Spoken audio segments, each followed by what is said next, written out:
Hi, in this video, I'm going to talk about the random variable and how to calculate the expected value, expectation, and how to calculate the variance. So as you can see the definition of a random variable is a variable whose value is unknown or a function that assigns a value to each of an experience outcomes. So as you know, when you're flipping a coin, probability you observe the head is a 1/2 and the probability you observe the tail is a 1/2, right? Before you do it, you don't know what's coming. So that's why we call it this as a random variable. And as you can see, the formula of the expectation, or you can call it the mean of the x, that is a xi times the probability xi. So you better take a look the example.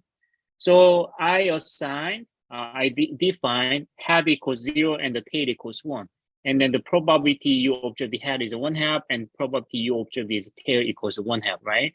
And by using the formula, let me show you how to calculate it by hand. So summation xi times the probability xi. In this case, summation head times the probability 1/2, right? And then the other one is a tail, so 1 with times a 1/2. So together we have a 0 times a 1/2 plus 1 times a 1/2. We got the 1/2. That's the mean. Now let me show you how to do it with the Excel. So you just need to multiply 0 times a 1/2. So put the equality. So 0 times a 1/2, and then 1 times a 1/2. Then we got 0.5. Okay, and then you make a summation. So sum of these two values gives you the expectation. So this value is an expected value, mean of the x. Okay. Now the second one, the variance, is a little bit complicated. So first, you notice that from the formula, we have to know the mean of the x. Otherwise, we cannot calculate the variance. So let me calculate it by hand. Summation xi minus mean and squared it times the probability xi. So in this case, the first element, so the first variable, which is a 0, right? 0 minus mean 1/2 squared times the probability 1/2. And plus second one, t equals 1, 1 minus 1/2. So the 1/2 is the mean, and squared it times the probability. Then you can calculate the variance. So in this case, the first one is a 1/8, and then the second one is also the 1/8. So the variance is 2/8, which is same as a 1/4. And of course, you can calculate the standard deviation. So standard deviation of the x is nothing but square root of the variance of the x. So in this case, square root of 1/4 is a 1/2, right? Now, let me show you how to calculate with the Excel.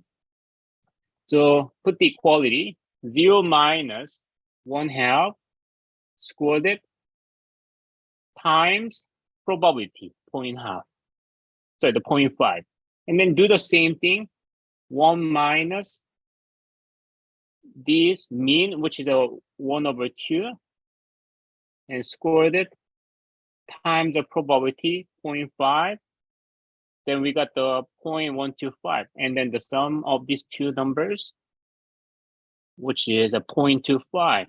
And then you take a square root, then you can calculate the standard deviation. So square root of the 0.25 is a 0.5, which is a 1/2, right?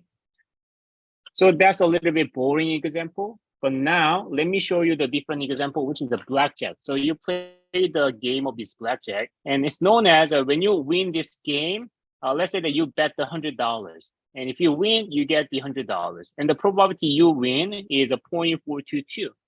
On the other hand, there is a chance that you tie and lose. So probability you tie is a 0.08, which is a less than 1%. And probability you lose is a 0.498. So which is very close to the 50%. Now we want to calculate expected value and the variance. So this time, let me use the Excel only. So the first step is that you need to calculate the multiplication xi times the probability xi. So 100 times the probability, so that's the 0.422. And the tie, you don't need to calculate it. You just need to drag it like that. Then you can find the x times the probability x, right? And then make a summation here. So sum of these numbers gives you the negative 7.6. What does that mean? So if you play this game many times, then you expect that you lose around the negative, you lose $7.60. That's what that means. When you bet $100. Now let's calculate the variance. So because we calculate the mean first, we can calculate this variance. So the first step to get the variance is getting the mean first. So x minus this 7.6, right? Which is a plus, and then squared it, and times the probability, and the probability is a 0.422. Okay. Enter. And you know what? Actually, we can fix this expected value, which is a F21 cell, this one, negative 7.6. And what you need to do is you just need to put the dollar sign before and after F. Then we fix this cell, negative 7.6. And after that, you just need to drag it like this. Then automatically calculate the tie and lose cases. And this value is 4.62, and this one is a 4251.804. And then again, the summation. The summation of these numbers. Then we got the 9142.224. So that's the variance. Again, if you want to calculate the standard deviation, then the square root of this one then gives you the standard deviation, which is a 95.615. Okay. And then the last example is the following. So you invest your money into the stock X. Let's say that some stocks, right? I don't know. I cannot come up with the specific stock, but let's say that some stock, right? And then when you face the economic recession, then your stock return is a negative 70%. Okay? So that means you lose a 70% of your money, right? And when you face a slow growth, your return is 20%. Moderate growth is 100%. Economic boom, then you face a 170% return, which is really good. But we also have the probability. The probability we face a recession is a 10%, 0.1. And probability we face a moderate growth is a 40%. And probability we face economic boom is 20%. And of course, you can find the summation of this probability. It has to be 1. Otherwise, it's not the probability distribution, and we cannot find the mean and the standard deviation. So let me just double check the summation. Yes, it is a 1. So we can find the mean and standard deviation. Same as before. Let me calculate the x times the probability x. So first one is a negative 70. The value times the probability, that's a negative 7. And you do the same thing for the slow growth, moderate growth, and the economic boom.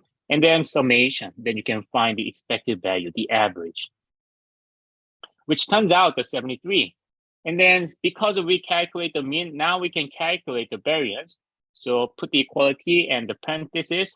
This first one minus this 73 and squared times the probability, 0.1. Okay.